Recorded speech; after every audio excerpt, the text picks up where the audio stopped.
Well, good evening and welcome to KTN Prime on this 15th day of May 2012. My name is Eric Latif. And I'm Joy Doreen Bira. Well, today is quite an amazing day. We have quite a whole lot packaged for you tonight.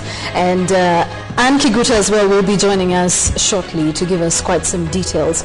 But before we can go there, let's take a look at some of the stories that are making it big in the country tonight.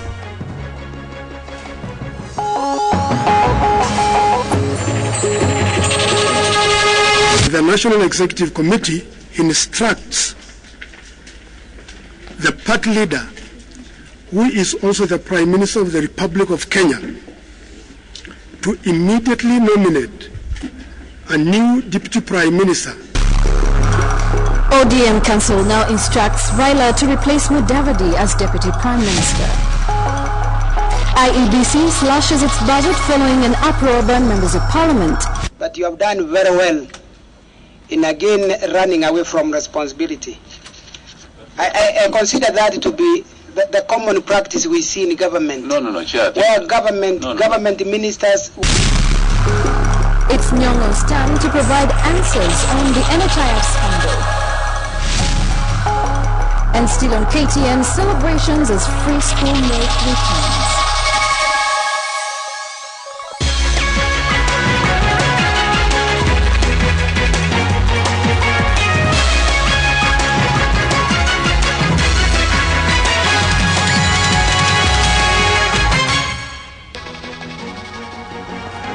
KTN Prime begins here with news that the Orange Democratic Movement has this evening instructed the party leader Raila Odinga to appoint a new Deputy Prime Minister to replace Musalia Mudavadi, who quit the party late last month. The decision by ODM's top decision-making body, the National Executive Council, adds a new twist to the intrigues that followed the departure of Mudavadi.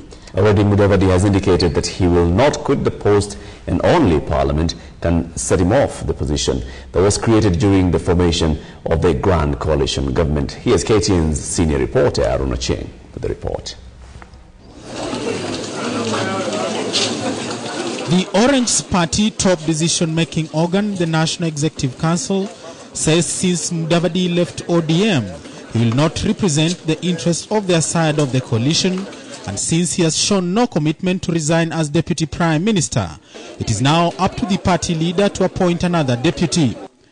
The party also instructed the Chief Whip, Jakoyo Midio, to immediately replace his deputy, Mumias Member of Parliament, Ben Washiali.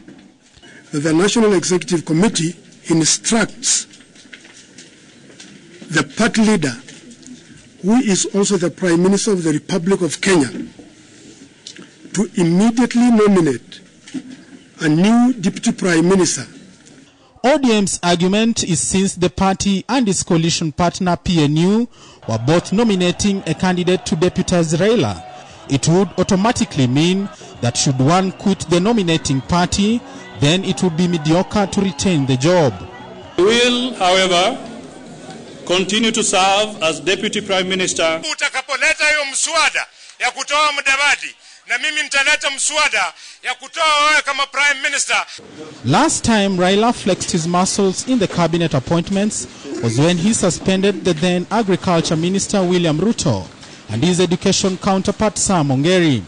And although Ruto was an ODM appointee, Kibaki revokes Raila's decision, something Raila should have at the back of his mind before deciding Mudavadi's fate. I am hereby suspending with immediate effect the following ministers for a period of 3 months. I have not received any communication from the appointing authority. I have not had any message from the appointing authority. Mudavadi had shown interest of vying for the presidency on an ODM ticket and cried foul of non-committal by the party's inner circle to amend that particular clause. The nomination exercise for the party presidential candidate be held at the county level. Should the ODM National Governing Council adopt the recommendations of NEC, then Raila will face off with whoever in ODM wants to challenge his nomination as presidential candidate. Aaron Ocheng, KTN Prime. And that story brings us to the big question tonight, and we ask, should ODM replace Mudavadi as Deputy Prime Minister? Well, there's a huge debate over that, whether the party can actually do that or not. But we'll have to know what you think. SMS us your comment beginning with a yes or no to the number 8040. We will sample some of your comments as well as give you the poll result at the end of this live newscast. Now, moving on, the Independent Electoral and Boundaries Commission has capped the 2013 election budget at 31.5 billion shillings. This follows IEBC's review of its initial budget of 41.4 billion shillings after the Parliamentary Justice and Legal Affairs Committee rejected the initial figure, demanding a more harmonized electoral budget. Now, the Electoral Commission has slashed over 5 billion shillings meant for a possible runoff. The Commission says that in case of a runoff, the additional cost will be derived from the government's contingency fund. But members of Parliament have remained adamant that the IEBC's idea of a budget will not fly. The Electoral Commission was making its second appearance before the Parliamentary Justice and Legal Affairs Committee to pitch for enhanced election budgetary allocation.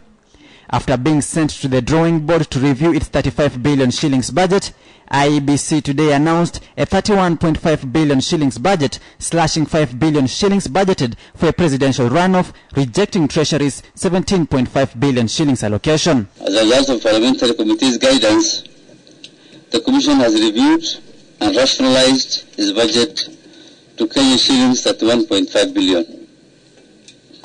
This, Mr. Chairman, excludes Kenyan shillings 5.4 billion for presidential rerun. The electoral body has made huge deductions in legal fees paid in electoral dispute suits. IEBC has cut back litigation fee from 2 billion shillings to 484 million shillings and voter education reduced from 2.2 billion shillings to 1.6 billion shillings. If you believe you have got the capacity to hold elections for 100 MPs, and that could be in August, then why are you arguing that we should do elections in March? Even though they need more money, but they need to review the figures. Treasury loves to slash budget. That is they derive a lot of pleasure from doing that. But they instead they give pressure to others. IEBC has earmarked 3.5 billion shillings for biometric voter registration kits that will check voters' biodata to avert double registration of voters. Likewise, poll books that will cost 1.8 billion shillings replace the black books where voters will use their thumbprints for identity before being allowed to vote. You recall also in the Kriegler's report, over 1.2 million dead voters were able to vote. That meant you could vote more than once. The foundation of any credible election is how good a register is. The electoral agency push for an ambitious budget suffers another setback as MPs call for a more rationalized budget. IEBC's budgetary allocations fate now lies with the National Assembly, which will vote on a report by the Justice and Legal Affairs Committee. Samogina, KTN, Parliament. As Sophia Aruna joins us in the studio to crunch the figures, 31.5 billion shillings for an election. Yes, indeed. And I'll be focusing more on the biometric registration, voter registration, to see how you'll actually be going about it. Okay. Does this include us voting online? Yes, it does. Nice. Yeah, we should be voting online if all goes well and as planned by the IEBC. Let me take you through the biometric voter registration. Now, biometric voter registration is basically registering voters electronically. It is aimed at reducing cases of double registration and other forms of electoral fraud that are said to happen every election year. Now, IEBC is set to undertake fresh electronic voter registration in July. During the registration, biodata of each voter will be recorded in the electronic register, including details such as one's name, gender, age, and location, among other details. A voter's fingerprint will be used to identify voters, unlike before when poll officers would check one's details against those in their black book registers. IEBC is targeting to register 18 million voters, which is 5.7 million voters compared to its predecessor's register. Excuse me. Now, IEBC's predecessor, the Interim Independent Electoral Commission, IEC, launched the electronic voting system pilot project in the country on April 12, 2010 for the referendum, with electronic data captured in 18 selected constituencies. The constituencies include Langata, Kamkunji, Mvita, Malindi, Dugis, Wajir East, and Imenti Central constituency, among others. A total of 1.4 million voters were registered with electronic voting system. The then IEC was able to begin transmission and tallying on results within an hour of polls closing, something that was previously unthinkable with a manual process. Now, in 2007, there were 23,000 polling stations in the country. IEBC this time round wants to have almost double that number and is working towards having 45,000 polling stations, each of course using the electronic voting system, since the black books initially used by the electoral body will be replaced with electronic data. A voter can only vote once, as the fact that one has voted will reflect in all polling stations countrywide. And finally, the biometric voter registration will cost IEBC approximately 3.5 billion shillings. This cost falls under the capital expenditure in the IEBC's budget, which includes poll books, electronic voter transmission, generators, among others, totaling to 7.7 billion shillings. This, of course, being part of the proposed total budget that we've just seen in the story you just watched there of 31.5 billion shillings that the IEBC has asked for. Thank you for watching. Back to you, Eric and Joy. Thanks a lot, Sophia Wanuna. Now, we move on as the International Security Minister, Professor George Saitoti, will give a statement in Parliament tomorrow about the appointment of 47 county commissioners by President Mwai Kibaki. This comes after the ODM National Executive Committee rejected Kibaki's appointment, supporting the Commission for the implementation of the Constitution's position that the move did not respect the spirit of the Constitution. But a section of Central Kenya members of Parliament have supported the office of the President and dismissed Kibaki's critiques. KTN's Notiano reports. The ODM party resolved to reject President Kibaki's appointment of 47 county commissioners, even as the minister in charge of provincial administration prepares to defend the move on the floor of the House this Wednesday. The National Executive Committee totally rejects the unilateral appointment of new county commissioners, as it is unconstitutional and against the spirit of devolution and gender parity. But the Industrialization Assistant Minister and the Naragwa MP came to the defense of the President. Yafaa kwamba tuheshimiane na kila idara itekeleze kazi zake na hakuna haja basi kulalamika tu kila siku. They should more be concerned about how services will be delivered to the Kenyans, as opposed to amount of power and the amount of control that they would want to have at the county level. The President's move last Friday has stirred a debate across the political divide and in the civil society, roping in Justice Minister Eugene Wamalwa and the former Justice Minister Martha Karua. Rais hakufuata katiba. Katiba inaturuhusu kuhusika na mambo yote ambayo ni muhimu kwetu. Hata kama katiba imesema serikali ndiyo itajua vile ita restructure au vile itapanga kazi za administration ndivyo zilingane na katiba.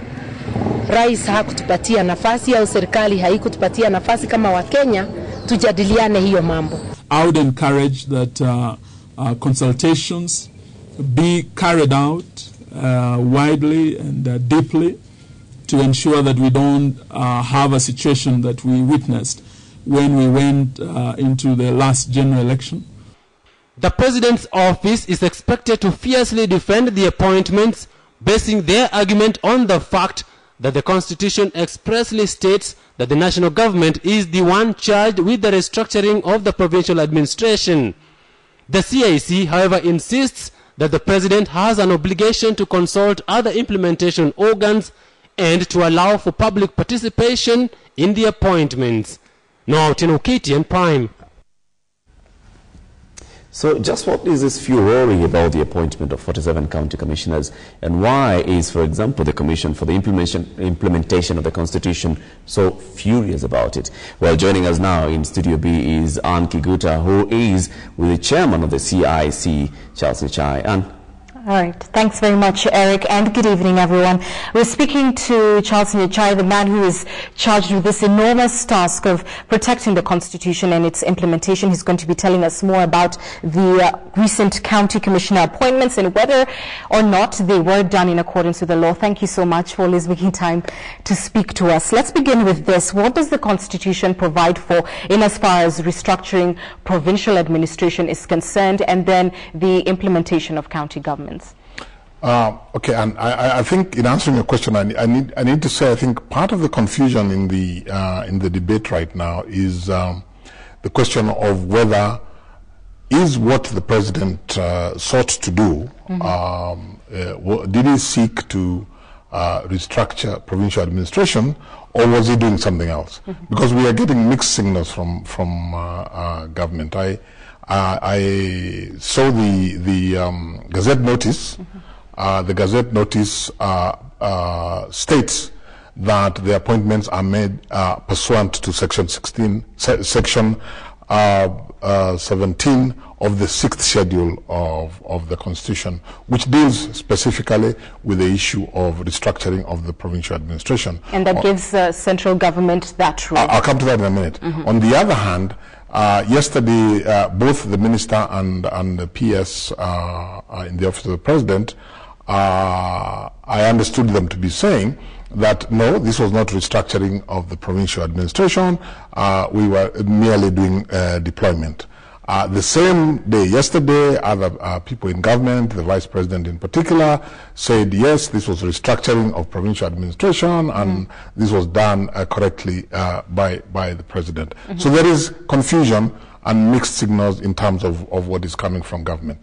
But if we take the Gazette notice, and if we start with the issue or that seeks to answer your question about the restructuring of provincial administration, Section 17 of the 6th schedule to the Constitution is very clear. And it says that within a period of 5 years, the national government, and I'll come back to that in a minute, the national government shall restructure the system commonly known as provincial administration to accord and give respect to the system of devolved government that is contained in the Constitution. Now, first of all, 5 years. Secondly, national government. Now, we don't today have a national government. National government is something that comes into play after the elections. Today we have a central government. After we have the elections, we will have 2 levels of government. We will have a national government, and we will have the county governments. So the Constitution is clear. If you're talking but it is the national government. It is the national government. Which can only happen, then you're saying, after a general election. It's clear. It's in black and white in the Constitution. Well, the argument is that central government is basically playing that role. The executive plays the role of central government. No, the executive cannot do that because the Constitution is clear. Let us not confuse 2 issues. Let us not confuse the restructuring of provincial administration as provided for in Section 17 on the one hand, and the whole process of transitioning to devolved government on the other hand, and the preparation for that transitioning, which is itself provided for specifically by law. The Transition to Devolved Government Act is in place. The process is ongoing in terms of setting up the transition authority, and that's the authority whose responsibility it is. Together, in terms of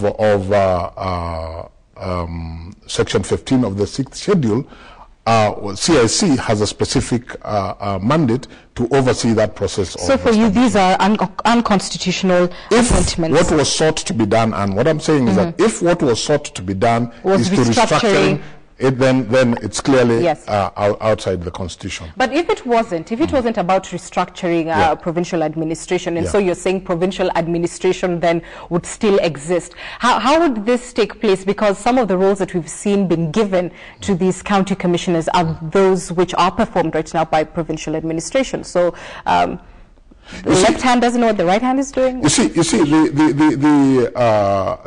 process of transition is clearly provided for in the Transition to Devolved Government Act, and that involves the central government as we know it today. It involves that authority which is established under the Act, and as I say, at the level of oversight, direct from the Constitution, CIC has that mandate to oversee that process.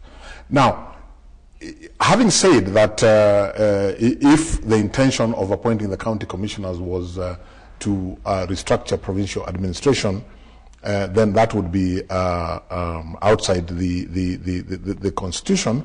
Then what we are then looking at is, if it wasn't that, then what was it? Now, if it was as has been said by, like I said yesterday, the minister and the permanent secretary, that it was central government merely making appointments to have their eyes on the ground for county governments. Yes. Then there are two things. One, was this done by way of creating new offices called county commissioners? Now, if these are new offices, which were not there before, then again we have to look at the Constitution, and if you look at the Constitution, Article 234 of the Constitution gives that power specifically to the Public Service Commission. And if I can just take a minute and read out the provisions of Article 234 2 of the Constitution, it says, subject to this Constitution and legislation, the Commission, that is the Public Service Commission, shall establish and abolish offices in the public service and appoint persons to hold or act in those offices and to confirm those appointments. Now, the Public Service Commission, of course, even under the former Constitution as well as under this Constitution, is enabled to delegate that authority. But I don't think it can be said that public service to the president. That the Public Service Commission was delegating to the president. Your point made, absolutely. I'm sorry I have to interject because of time. And so basically what you're saying, whether it was about restructuring central government or just making other appointments, bearing in mind that devolution is about to take place, either way it did not happen within the framework of what the Constitution. And I'm also saying, in addition to that, if it was either done as deployment or the normal process of moving people within government, still. Yes, the public service should have been involved. And the principles of public service as are contained in Article 232 still would have to apply. We're talking about transparency, we're talking about merit-based, we're talking about fair competition, we're talking about the general national values and principles of regional diversity, gender parity, all those. Absolutely, and must interject because one final question, I know we're so out of time. What does CIC intend to do about this now that you argue either way it is unconstitutional? No, CIC's position is really focusing on implementation of the Constitution. It's neither our. We've seen you go to court before on previous occasions. Yes, but what we are doing, and I was working on that today, is communicating to the office of the president so that first of all we get clarity on what is it that they seek to do. Once we know what they seek to do, then we are able to say to them, what you seek to do can only be done in this fashion. But if we are doing things in a manner that is not consultative, then we are going to appear to be at loggerheads, which is not good for the implementation process. So to answer your question, what we seek to do is engage the office of the president, and hopefully we will be able to ensure that we proceed and get the transition done and do it in a manner that conforms with the Constitution. Mr. Nyachae, never enough time to talk about constitutional issues. Thank you so much for coming to speak to us. Back to you, Eric. Thank you. Well, thank you very much, and Charles, for that very incisive topic. And look at what's happening. The one thing that's actually encouraging about the discussion about appointments, the presidential appointments of the 47 county commissioners, is that Kenyans are getting more and more active in the management of their own affairs. Just like were very active about the issues of NHIF, and now NHIF Caretaker Committee has today suspended the accounts of the controversial Meridian and Clinics Healthcare Limited that were given millions of taxpayers' money for the civil servants' medical scheme. This as it emerged that Clinics chairperson Jayesh Saini is the owner of Gesto Pharmaceuticals, a company that has in the past been accused of supplying fake drugs to the Kenya Medical Supplies Agency. And as KTN's Catherine Mwanto reports, Medical Services Minister Professor Anyang' Nyong'o was put to task by the House Committee over his links with Jayesh Saini. Despite not offering his much-awaited ministerial statement in Parliament, the Minister for Medical Services, Professor Anyang' Nyong'o, appeared before the Parliamentary Committee on Health, where he seemed to refuse to take responsibility for the National Health Insurance Fund saga that has cost the taxpayer millions of shillings. What came out in this session was that the Minister for Medical Services, Professor Anyang' Nyong'o, was indeed acquainted to the chairman of Clinics Healthcare Limited, and this brought a lot of suspicion, especially among the committee members. You have told us they come to you to request for business engagements. Is that right? This is what businessmen do all the time in government ministries. I want to draw your attention, Honorable Minister, to a meeting held on Thursday, May the 26th of 2011 in Crown Plaza Hotel, Nairobi, Kenya. I'm invited as a minister to attend these business meetings. I would have to go and refresh my memory when I was invited to a specific business meeting. It turns out that the same Jayeshi is the owner of a pharmaceutical company that was blacklisted by the Kenya Medical Supplies Agency for distributing fake drugs. I see to card to you, Honorable Minister, that your business friend Jayesh Saini is the one supplying chalk for medicine, which medicine you oversee as minister, and you still continue discussing business in Kenya, allowing the same Jayesh Saini to come out of the blacklist and be allowed to transact more business in health service delivery to Kenyans. Yeah, Chair, I don't think it would be right to say that I've allowed that to be done. I have not done any such thing. I mean, I think what you need to do is to ask KEMSA. In the meantime, all funds channeled to Clinics Limited and Meridian have been frozen ahead of investigations by the interim NHIF board. Catherine Omwanto, KTN Prime. Thanks, Catherine, for that report. Now, the Kenya African National Union, KANU, today became the 28th political party to get a certificate of full registration from the acting registrar of political parties. KANU's interim chairman, Gideon Moi, said he will mobilize party officials and supporters to popularize the party and its manifesto to voters with the aim of forming the next government. We have the details. KANU officials and supporters gathered at the office of the Registrar of Political Parties. They had a single dream, getting a certificate of full registration. And when the acting registrar walked in accompanied by KANU's interim Secretary General Nick Salat, she made the dream come true. The interim chairman knows the work ahead will not be easy, but he had assuring words for party members and supporters. We will face the future now with confidence. We will ensure that we will build a strong party. We will ensure that in the next general election, which is slated for March, we will be in government. KANU was forced to make a last-minute dash to beat the April 30th deadline for parties to comply with the Political Parties Act 2011. KANU has endured neglect, opposition and mockery from those we have nurtured and supported. This has only taught us to be brave enough to face the stress and spur of difficulty and challenge. The Cochrane Party says it is ready to flap its wings and crow vigorously. Patrick Amimo, KTN Prime. A day after KTN's senior investigative editor Muhammad Ali was arraigned in court for allegedly stealing a mobile phone, his file has mysteriously disappeared. Police were unable to explain to Muhammad and his lawyers where the file was when they visited the station to write a statement.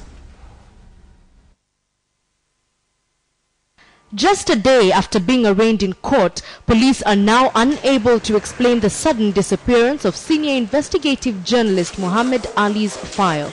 Muhammad, who had gone to the station accompanied by his lawyer, says the missing file could be a sign that the authorities are out to frustrate him. We are unable to obtain copies of the documents that the prosecution will be relying on in this matter, for the simple reason that we are now informed that the file is not here at the station. So it's totally suspect, and there's a lot of mischief. Ali also claims that he was kept waiting for more than 3 hours by the CID director, Ndegwa Muhoro, before giving a statement.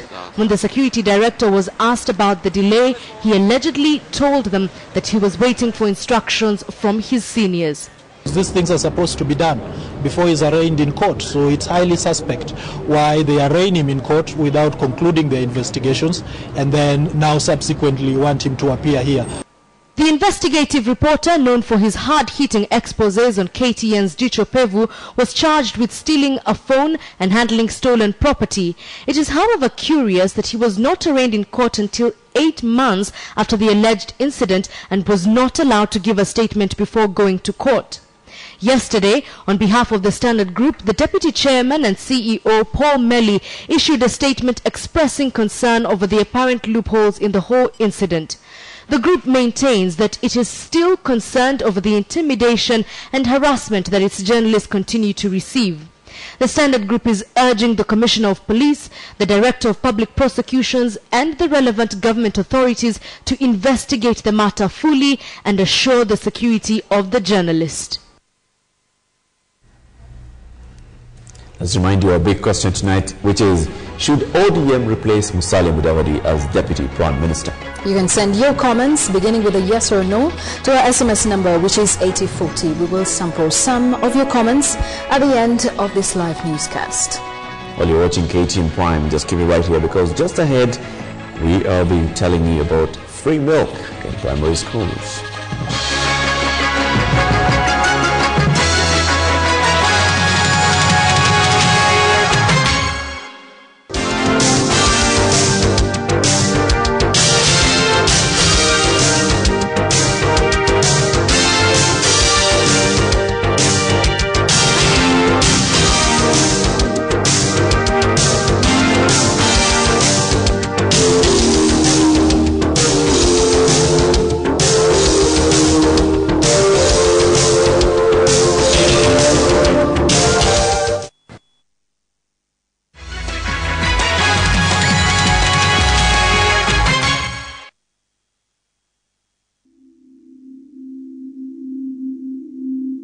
With every dawn, a new hope is born. Hope for a better day in every way. Our dreams and aspirations fuel our energy. A sense of being in every little thing we do.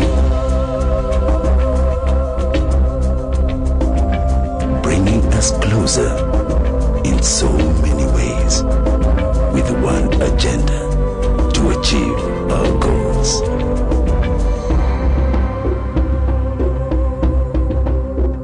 The simple things we hold dear bring happiness so near. The belief in our ability to achieve enhances our lives, step by step, minute by minute.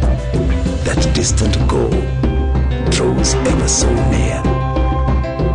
At UAP, we enhance lives across Africa to deliver the dreams we all hold so dear. Insurance, investment management, property investment, and financial advisory.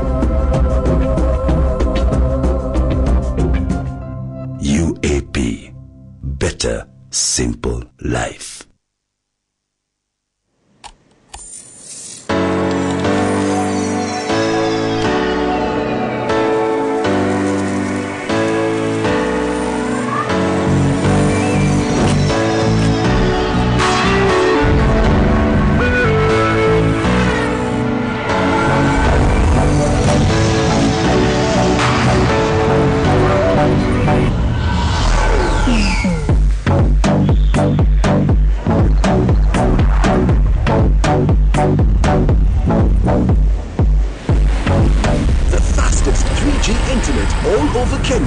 Safaricom.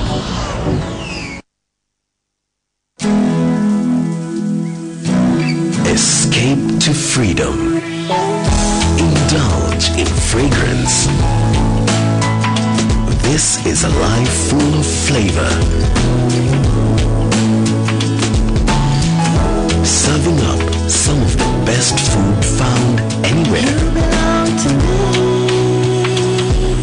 and I belong to you. Welcome to Pwani Life.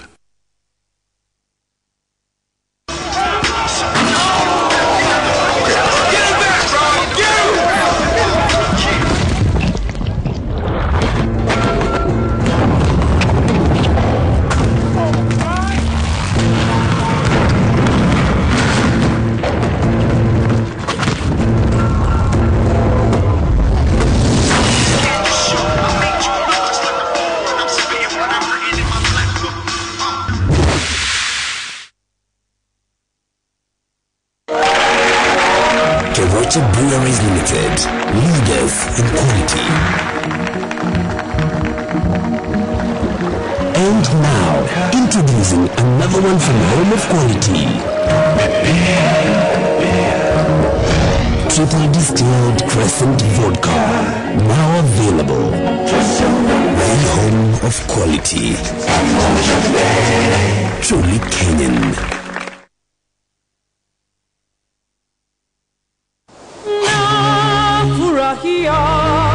Undugu na uko wetu,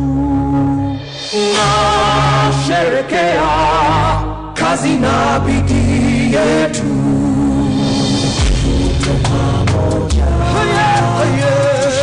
Tushirikiane bega kwa bega tukipaze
Natural beer, sugar-free, truly Kenyan.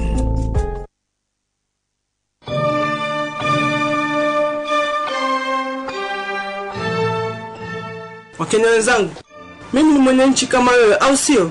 Na ningependa kusema hivi, kama babu yangu alivyoniambia, yaliyopita si ndwele, tugange yajayo. Hii katiba mpya imefutilia mbali siasa ya miaka nenda, miaka rudi. Hakuna Mkenya mkubwa zaidi ya Wakenya wote, na hakuna sehemu ya Kenya kubwa kushinda Kenya nzima. Uchaguzi mkuu tuliofanya kitambo mwaka 2010 pale tulipoipitisha katiba mpya, yani tuliingiza uongozini chama kikubwa kushinda vyama vyote, kabila kubwa kushinda makabila yote, chama ya Kenya, kabila ya Kenya. The rest tutupilie mbali. Haya na hapa kwa niaba yangu na Wakenya wenzangu wote.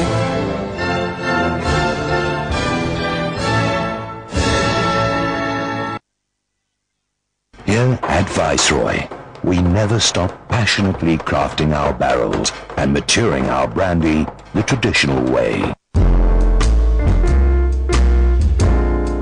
Viceroy cocktails. Viceroy horse neck. The ingredients 1 shot of Viceroy brandy, 4 shots of dry ginger, 1 lemon peel, and 2 ice cubes. Place the spiral lemon peel into a Collins glass. Secure one end of the peel over the lip of the glass. Add ice cube to the glass, then pour in the ginger ale and Viceroy brandy. So you can keep on enjoying it.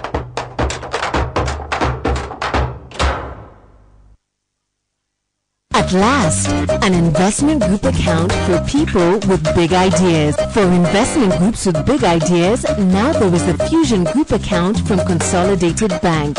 Open your account today and enjoy no monthly charges, attractive interest rates and savings, loans up to 3 times the group savings at attractive interest rates, free internet banking, and membership to the bank's business club. Terms and conditions apply. Consolidated Bank, growing with you.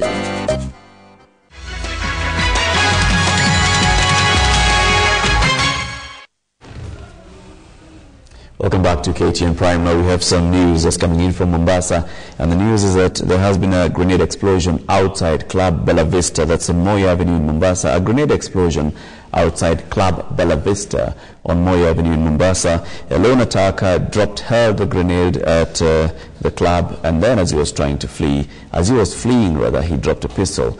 Police have recovered that pistol and they've launched a manhunt for these lone attacker. Once again, we had a grenade explosion just a few minutes ago outside Club Bella Vista on Moi Avenue in Mombasa. A man walked in and hurled a grenade, and as he was running away, he dropped his pistol. Police have recovered that pistol. We have no confirmation as yet on any casualties, injuries, or deaths. We'll bring you more details, of course, as we get them. Once again, is that a grenade explosion has occurred in Mombasa outside Club Bella Vista on Moi Avenue. We'll bring you more details later. Now, on a good note, school children in the county of Uasin Gishu and Nakuru will now receive milk twice a week after a pilot school milk program was officially launched today in Sugoi Primary School. According to what they say, the program, costing 1.5 billion shillings, is aimed at increasing the nutritional status of the children and to improve attendance in public schools. The program can be compared to the Nyayo school milk scheme that was introduced by the government years ago. KTN's Masi Kandia with the details of the program that has gotten school-going children in Uasin Gishu County excited.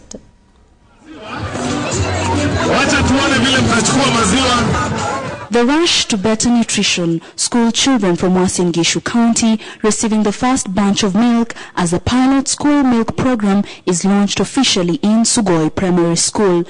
The program, which has been compared to the Nyayo school milk scheme, popularly referred to as Maziwa ya Nyayo, is aimed at improving the nutritional status of children, thus creating a culture of drinking milk among children. The scheme is also expected to improve school attendance by improving children and therefore improve literacy levels within the targeted areas.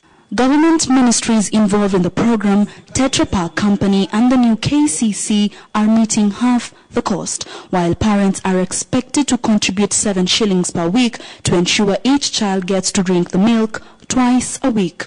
Demand for milk consumption is set to increase as a result of the program, as change in lifestyle and population pressure also contribute to the product's demand.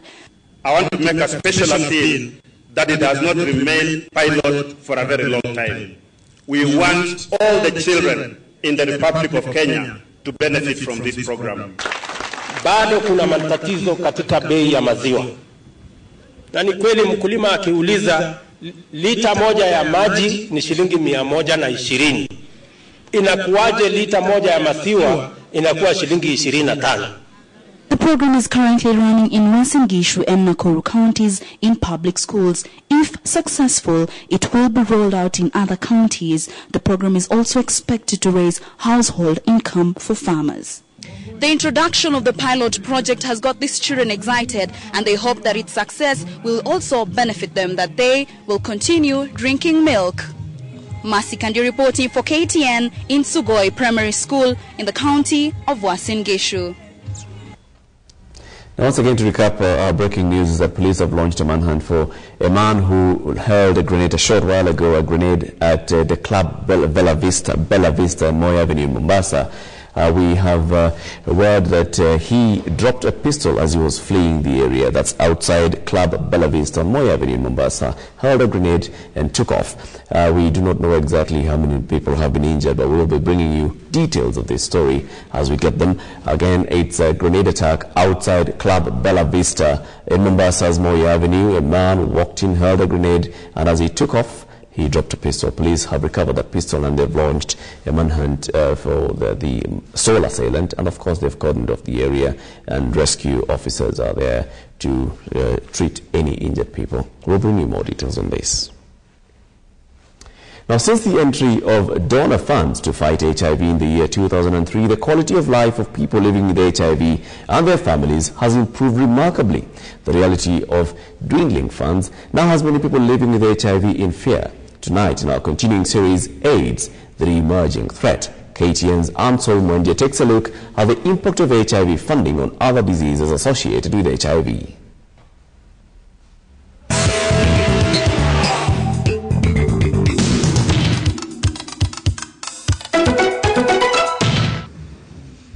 Okello Ogundo, James Omuyo, and all members of the group by the name Men Living Positively in Kisumu Rural have compelling stories to tell. These men no longer take life and health for granted. They tell me that they both have been very close to death, but because of the availability of free antiretrovirals and other essential drugs, they are alive today.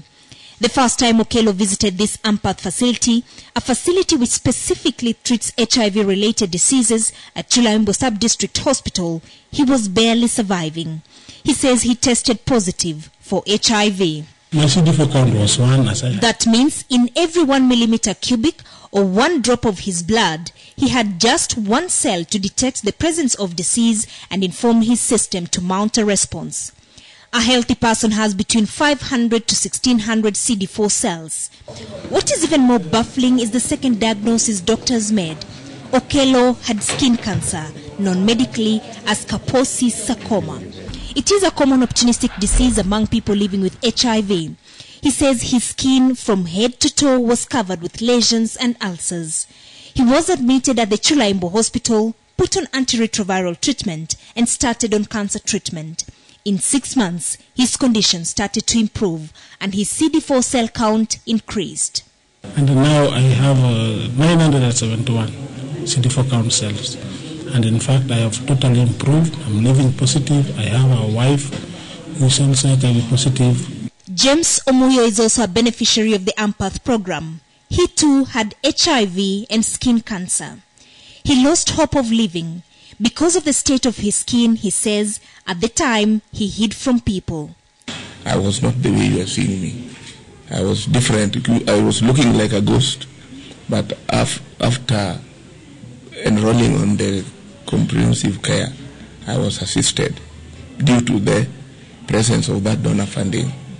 And I got cured. And now you can see I'm back to normal. Even if I look for another lady, he can just accept me. Omuyo is a public health officer, but he knows that even with his salary, he could not afford the treatment for cancer as well as antiretrovirals for HIV.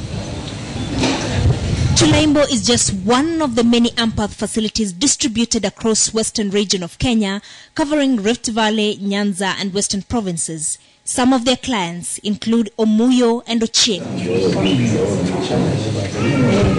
But another member of the Men Living Positively at Chulaimbo, Luke Okaj, now has to pay for drugs to treat meningitis.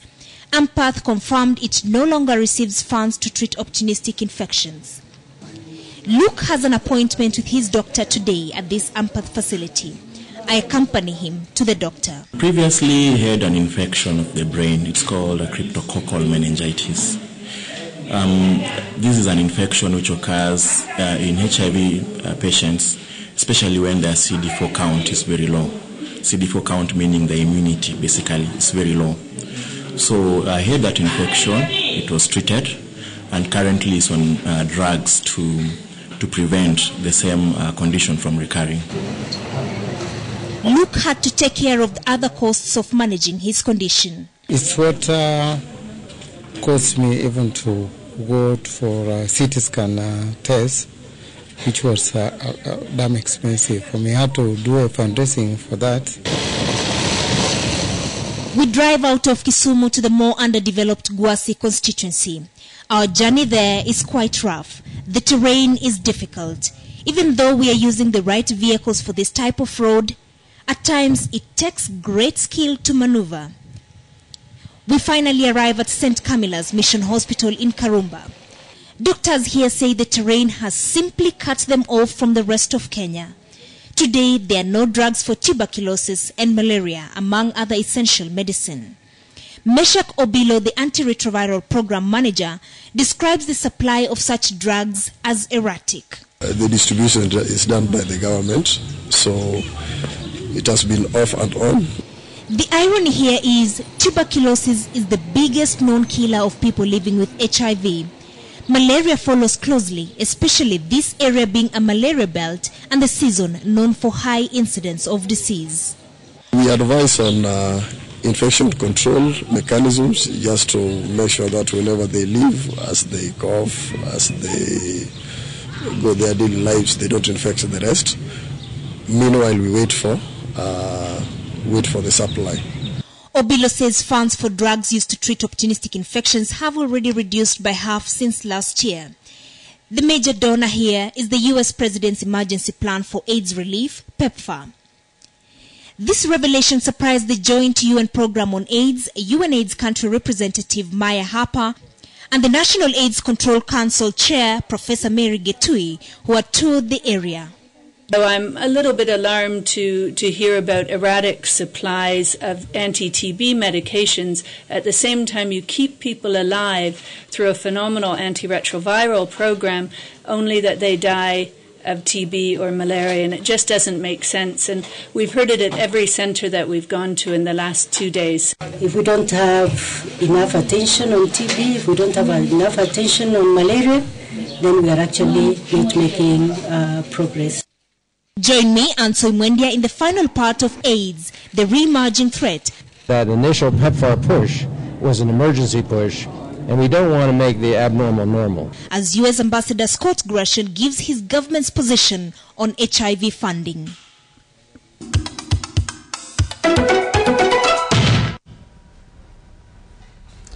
Just a quick update on the breaking news of a grenade attack at Club Bella Vista in Mombasa's Moi Avenue. Is that police have cordoned off the area, but we are hearing that there are no reports of casualties yet. We have no reports of casualties so far. The man detonated a grenade outside the club. He did not manage to get inside. But as he took off, he dropped a pistol, and police have recovered the pistol, and they're looking for the man. And this all happened on Moi Avenue in Mombasa. That is where the Club Bella Vista is located. Well, you're watching KTN Prime. Coming up in business tonight. Well, James Karani will be joining us shortly with a look at what happened in the world of business today. In the era of austerity measures, don't try to cripple the commission, because we have, as we try to cut down the budget of the commission, you may end up affecting the cooperation of the commission. Treasury loves to slash budget.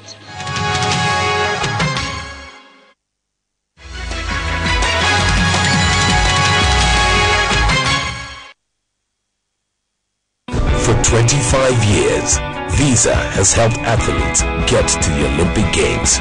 Now, we're going to help you get there too. When you pay with your Visa card, you stand a chance to win a return trip for two to the London 2012 Olympic Games to fuel the athletes that you stand and cheer in person. Visa, supporting athletes and the Olympic Games for 25 years. People everywhere go with Visa.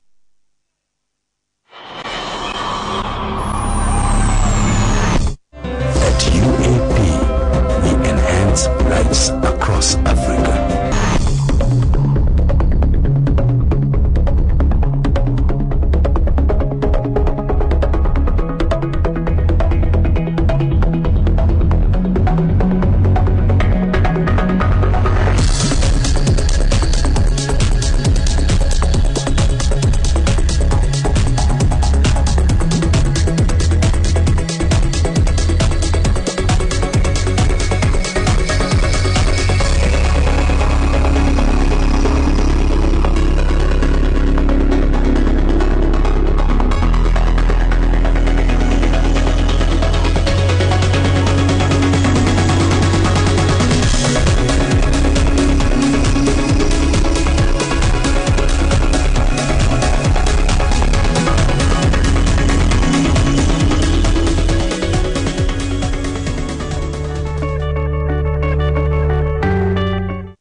investment and financial advisory. UAP. Better, simple life.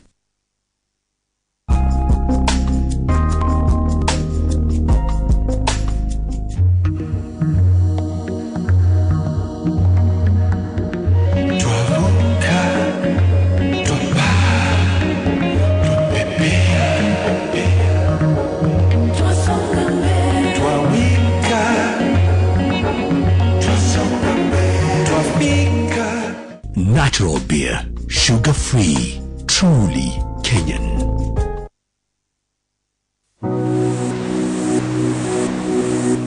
Escape to freedom. Here life is full of flavor, where you can enjoy good health and some of the best food found anywhere. You belong to me. And I belong to Welcome to Pwani Life. That may be good enough for these gems, but gems are getting tougher. You need advanced protection. Lifebuoy Advanced Lifebuoy gives protection against 10 infection-causing germs. 10 infection-causing germs. 1 advanced protection. Lifebuoy.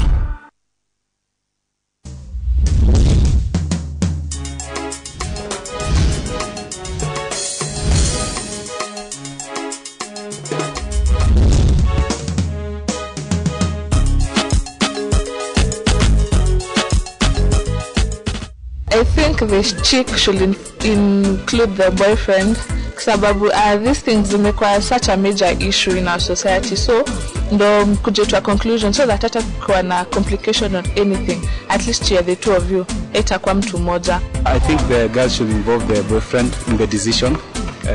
He's the one who will back up the financial needs. So in case they don't, she wants to use contraceptives to prevent her from getting pregnant. He should know. I think you should involve your guy in case of as in any future complications, stress and vitu kama hizo.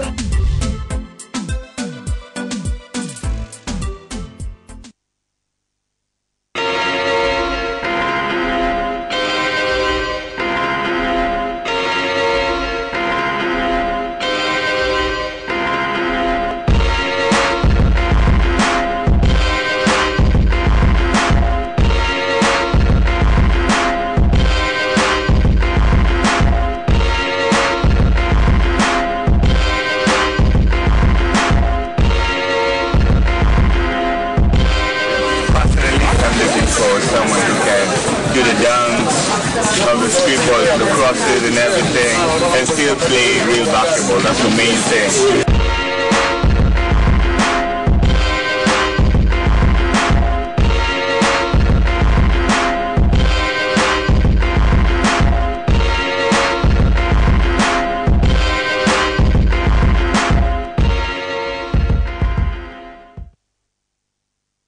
I believe, like many Kenyans, this country has got great potential, wonderful opportunities. We work together, we live together, we marry from across, we burn each other out. But then this animal called politics, as practiced by many, is childish and backward. We must put our foot down. This time I'm not supporting anybody who doesn't like everybody in Kenya. So help me God.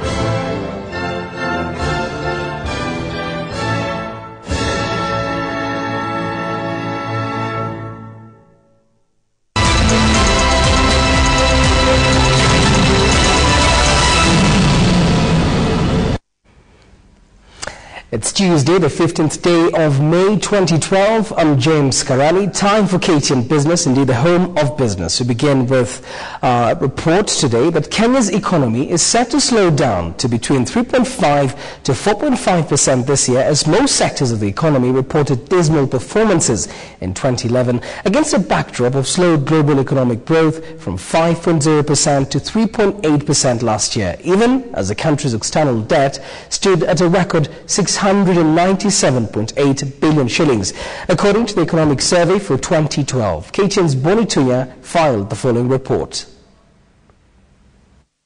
According to the report, all major sectors of the economy decelerated in growth between 2010 and 2011, with financial, wholesale trade, hospitality, transport and education all experiencing a fall of between 6 to 20% in the past 5 years.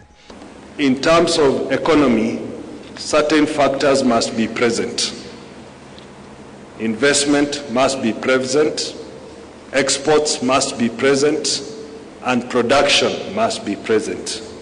That's the only way we'll be able to jumpstart the economy to grow at 10%. Agriculture sector recorded a lower growth of 2.45% in 2011 compared to 6.4% in 2012, attributed to erratic weather and the high cost of agricultural production. Manufacturing was hard hit by increase in cost of fuel to record a 3.3% growth as compared to 4.4% for 2010. Employment creation also grew marginally from 2010 figures. Total employment in formal sector was 74,000 jobs compared to 61,000 jobs in 2010. That's an increase of 14.3%.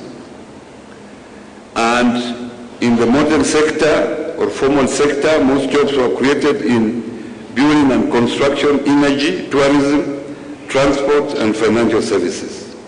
Money, banking and financial services, perhaps the biggest gainers of the prevalent high interest rates, had an impressive 7.8% growth, however lower than the previous year's 9.0%, even as the stock market fell by 27% in the NSE 20 share index. Now, all the sectors of the Kenyan economy have registered a drop, and now the ministry sets the next projection at a modest 3.5%. What this means is that there are tougher times ahead for the ordinary Kenyan. For KTN, I'm Boni Tunya in Nairobi. Kenya has today agreed to take up a $600 million two-year syndicated loan, an equivalent of about 54 billion Kenyan shillings from foreign creditors at an interest rate of 4.75%. This replaced a planned Eurobond proposal that the government had, as you'd had before, been toying around with. It's meant to substitute nearly half of a 119 billion shillings local borrowing target for the 2011-2012 fiscal year. According to the 2011-2012 financial year budget, the government had planned to borrow 119.5 billion shillings from its domestic market to finance this year's budget. And in view of the current volatility in the domestic market and the resultant undersubscription of treasury bills and bonds and rising borrowing costs, the government in November last year embarked on plans to borrow an external loan of 54 billion shillings. Our debt is still manageable. It's still sustainable. We have self-imposed maximum ceiling of not more than 50%. At the moment, we are about 45%. The loan replaces a planned Eurobond and is meant to plug a funding shortfall for the 2011-2012 fiscal year. The proceeds of the loan are expected to go towards financing infrastructure projects in roads and energy, as well as financing some of the programs in the implementations of the new constitution, and are expected to continue in the next financial year. We have not budgeted for 100 by-elections in Treasury. We have not. And you know now, everything has to be budgeted. There are no off-budget items. The arrangement of the loan was done by a consortium of foreign banks, including Citibank London, Standard Chartered Bank, and South Africa's Standard Chartered, who also fully underwrote the loan facility. Philip Keitan for KTN Business Today. A port workers' strike scheduled for Wednesday, that's tomorrow, has been called off. This following an intervention by the Ministry of Labour. The Dock Workers Union had last week issued a strike notice to demand that at least 2,500 workers on contract terms be absorbed on permanent terms.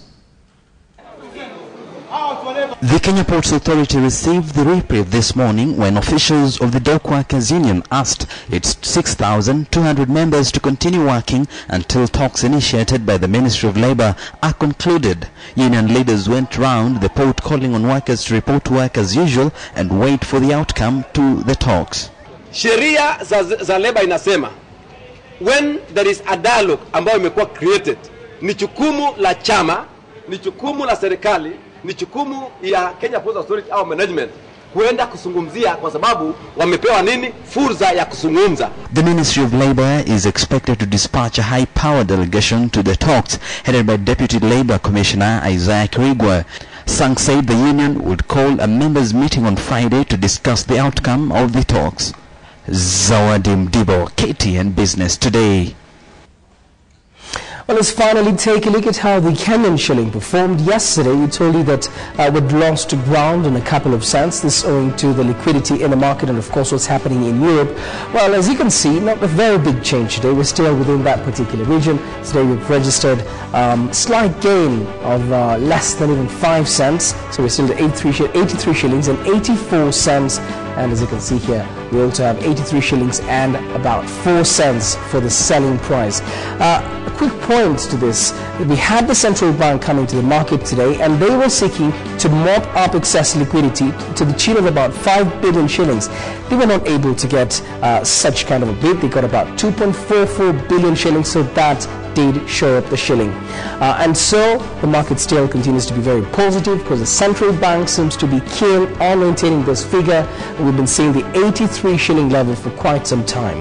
Then the pound sterling, not much of a change today, and the euro also not much of a change. And as you'd expect, the selling prices still remaining pretty much where we left them yesterday. That's it for a look at the shilling. Let's see how the stock market performed this Tuesday.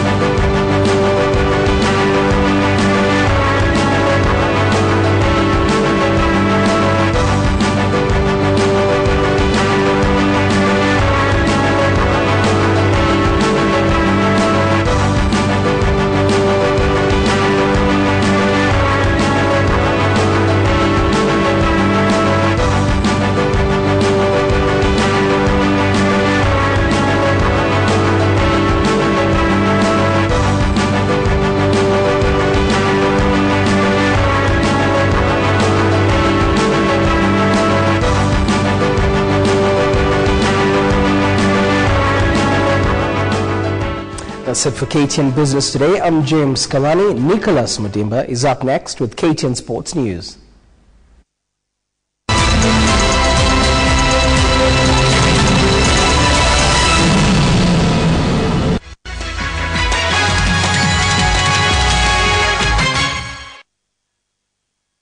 Here at Viceroy, we never stop passionately crafting our barrels and maturing our brandy the traditional way.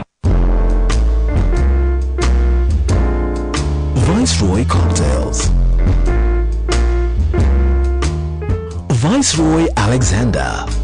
The ingredients are 10 milliliters of chocolate syrup, 35 milliliters of Viceroy brandy, 20 milliliters of creme de cacao, and 25 milliliters of fresh cream. Combine the ingredients with ice into a cocktail shaker. Shake well. Strain into a chilled cocktail glass and garnish with a sprinkle of grated nutmeg. So you can keep on enjoying it.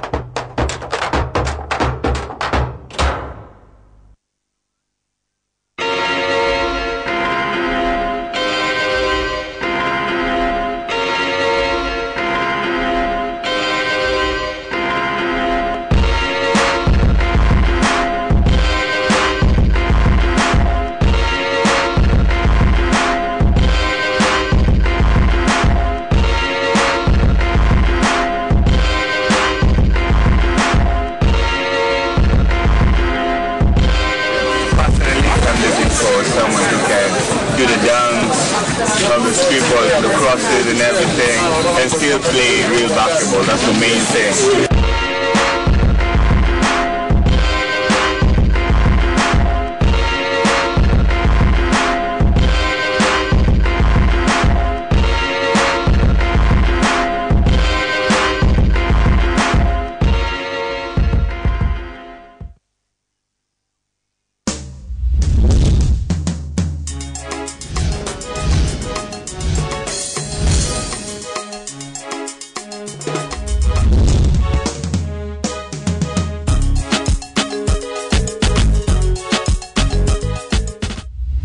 it is okay for them to use contraceptives, because to avoid early pregnancies, to avoid diseases like STIs and STDs.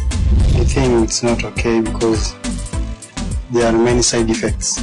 So both need to understand first what they are all about and their side effects. I think it's fine as long as you are more understanding, and religious understanding of dating allows you to. It's okay if if you engage in sex before marriage. It's okay if you use the contraceptive so that you can avoid unplanned events.